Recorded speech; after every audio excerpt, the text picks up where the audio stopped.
Salut à toi, j'espère que tu vas très bien. Je suis très content de te retrouver aujourd'hui dans le cadre de cette vidéo. Comme à l'habitude, je remercie toutes les personnes qui se sont récemment abonnées, qui ont rejoint notre plateforme. Vous êtes ici chez vous. Et je vois qu'il y a énormément de personnes qui nous regardent de plus en plus d'autres pays. La Belgique, l'Algérie, le Canada, la Suisse, l'Espagne, l'Italie, la Côte d'Ivoire. Et j'oublie un autre pays, et la France. Il y a également de plus en plus de dames qui nous regardent. Mesdames, vous êtes ici chez vous, vous êtes à la maison. Cette chaîne, c'est la vôtre. Je remercie toutes les personnes qui participent de plus en plus aux différents échanges, qui font part de leur point de vue, vu que c'est l'âme de notre chaîne. L'âme de notre chaîne, c'est simplement de donner notre point de vue, notre avis sur plusieurs sujets. Pour ceux qui ne connaissent pas la chaîne existe depuis déjà bientôt 2 mois. Et nous parlons ici de quoi? Nous parlons d'autopartage, nous parlons de véhicules, nous parlons de nos stratégies, nous parlons du marché. Et nous parlons d'un sujet très important également, c'est l'argent. C'est-à-dire que de temps en temps, nous allons montrer nos chiffres, nous allons dire ce qu'il en est des différents véhicules. Dans cette vidéo qui va être très intéressante, c'est une vidéo d'information. Je vais te faire part d'une liste de 12 véhicules que moi je n'achèterai jamais pour faire de l'autopartage.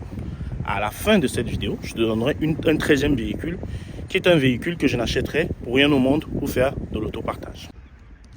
Donc, avant de commencer, je remercie toutes les personnes qui m'envoient des messages via ma page Instagram. D'autres le font également directement via mon adresse mail pour me dire: Anissé, tiens bon, ne regarde pas certains commentaires désobligeants. Donc, je vous remercie grandement. Dites-vous bien que plus la chaîne va grandir, plus il y aura des personnes qui ne seront pas d'accord avec nous. Et ces personnes sont libres de partager leur point de vue de manière courtoise. Alors, ce dont je vais te parler ici, c'est simplement la liste en fait des véhicules les plus vendus au premier semestre 2023 en France. Donc, c'est une information capitale, c'est une information importante pour toutes les personnes qui comptent acheter des véhicules dans les prochains jours, voire les prochains mois. Plusieurs d'entre nous ont eu l'information. Beaucoup ne l'ont pas analysé, beaucoup n'ont pas regardé les chiffres en détail pour comprendre ce qui se cache derrière cette information. Il faut comprendre qu'au premier semestre 2023 en France, il y a eu en tout 889 806 véhicules vendus. Je parle des véhicules particuliers. Et le véhicule qui arrive en tête de vente et qui occupe également la 6e position européenne, ce véhicule, moi, je ne l'achèterai jamais. Je ne le mettrai pas à louer sur les plateformes. Sauf si, effectivement, il se passe quelque chose. Du jour au lendemain, vous verrez Anissé acheter une Clio. Le véhicule le plus vendu au premier semestre 2023 en France, c'est la Clio. Avec 47 737 ventes. 47 000 ventes. 47 737 ventes en 6 mois. Donc, pour toutes les personnes qui s'apprêtent à acheter une Clio, je vous déconseille fortement. Vous voulez acheter ce véhicule à titre personnel, allez-y. À titre professionnel, allez-y. Mais pour faire de l'autopartage, vous pouvez essayer, mais moi je vous déconseille. Naturellement, tout dépendra de votre étude de marché, d'accord, et des forces en présence sur votre marché et de ce que vous recherchez exactement. Le second véhicule le plus vendu, donc la Clio, c'est le premier, et la Clio occupe donc le 6e rang européen, donc premier en France et 6e européen. Le deuxième véhicule le plus vendu sur le marché français, c'est, à ton avis, c'est lequel? C'est la Peugeot 208 avec 46 799 ventes. Et c'est le 5e européen. Vous voyez que la Clio et le Peugeot 208 sont kiff-kiff. Ils sont vraiment, le classement est vraiment serré. Ça se joue à moins de 1000 véhicules vendus. Donc Peugeot 208, pareil. Vous pouvez regarder tous les gros loueurs sur les plateformes et vous allez voir les véhicules que ces loueurs-là louent. Alors, la 3e place des ventes, pour moi, ça a été une surprise. Ça a été une surprise pour moi, c'est la Dacia Sandero. Alors là, j'étais vraiment surpris. Je m'attendais à voir celui qui apparaîtra en 4e, mais non, c'est la Dacia Sandero qui est là, le 3e véhicule le plus vendu, avec 35 648 véhicules de vendus en 6 mois. Je ne m'attendais vraiment pas à trouver ce véhicule. Je m'attendais à trouver celui-là, qui est en 4e position. C'est la Citroën C3. Vous voyez que dans le top 4, vous avez 3 véhicules qui sont détenus en majorité par les grands loueurs. Si vous voulez acheter ces véhicules-là, ça va être compliqué. Donc, la Citroën C3 avec 29 140 véhicules vendus. Le 5e Là aussi, c'était une surprise. Je ne m'attendais pas à trouver la Peugeot 2008 en 5e position des véhicules les plus vendus au premier semestre 2023 avec 28 256 exemplaires vendus.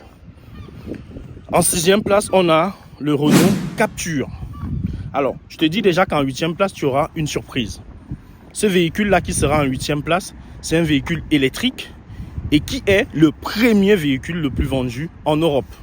Qui est donc le véhicule le plus vendu en Europe au premier semestre 2023.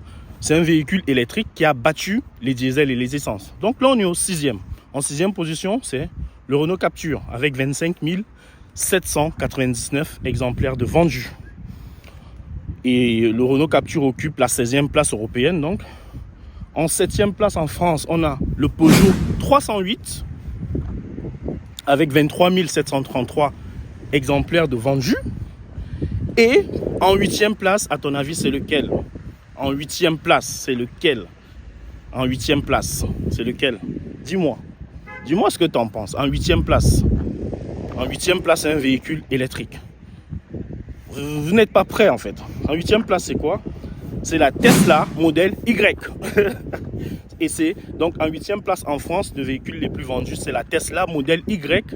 Et en Europe, c'est le premier véhicule, donc le véhicule le plus vendu en Europe au premier semestre. Donc la Tesla modèle Y a battu tous les véhicules thermiques, diesel, essence. Tesla modèle Y. Donc 8e position en France. Avec donc 17 741 et en Europe 125 144. Donc c'est une grosse surprise de trouver ce véhicule à cette position. Je laisse les personnes qui ont les Tesla modèle Y là vous expliquer les stratégies. Il y en a là qui regardent la chaîne. Ils ont des Tesla modèle Y. D'accord, je les laisse vous expliquer les tenants et les aboutissants. Alors, en 9e position, c'est la Peugeot 3008 avec 17 554 exemplaires de vendus. En 10e position, le Dacia Duster. En 11e, Fiat 500. En 12e, Renault Mégane. En 13e, Renault Austral. Alors, voilà le classement. Qu'est-ce que tu penses de ce classement? Ce que je pense, moi, de ce classement déjà, c'est que c'est très bien d'avoir un classement comme ça qui nous permet de savoir quels sont les véhicules les plus vendus en France, donc au premier semestre 2023. Donc l'entrée fracassante de la Tesla modèle Y, donc au podium des véhicules les plus vendus en Europe. Ce que moi je pense de ce classement, c'est simple. Voilà, ça va être simple. Chacun me dit en commentaire ce qu'il pense. Déjà, qu'est-ce qui te surprend? Qu'est-ce qui te surprend dans cette liste? Pour ceux qui veulent la liste complète des 30 véhicules les plus vendus en France et en Europe, je vous mets 2 liens en bas, d'accord, en commentaire pour que vous alliez directement les consulter. Dis-moi déjà ce qui te surprend sur cette liste avant que moi je te donne mon point de vue. Dis-moi ce qui te surprend dans cette liste. Qu'est-ce qui te surprend? Tu t'attendais à quel véhicule? Quel est le véhicule qui te surprend le plus?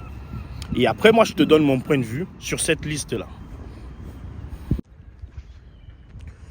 Donc, la plupart de ces véhicules, je ne les achèterai pas pour faire de la location sur les plateformes. D'accord?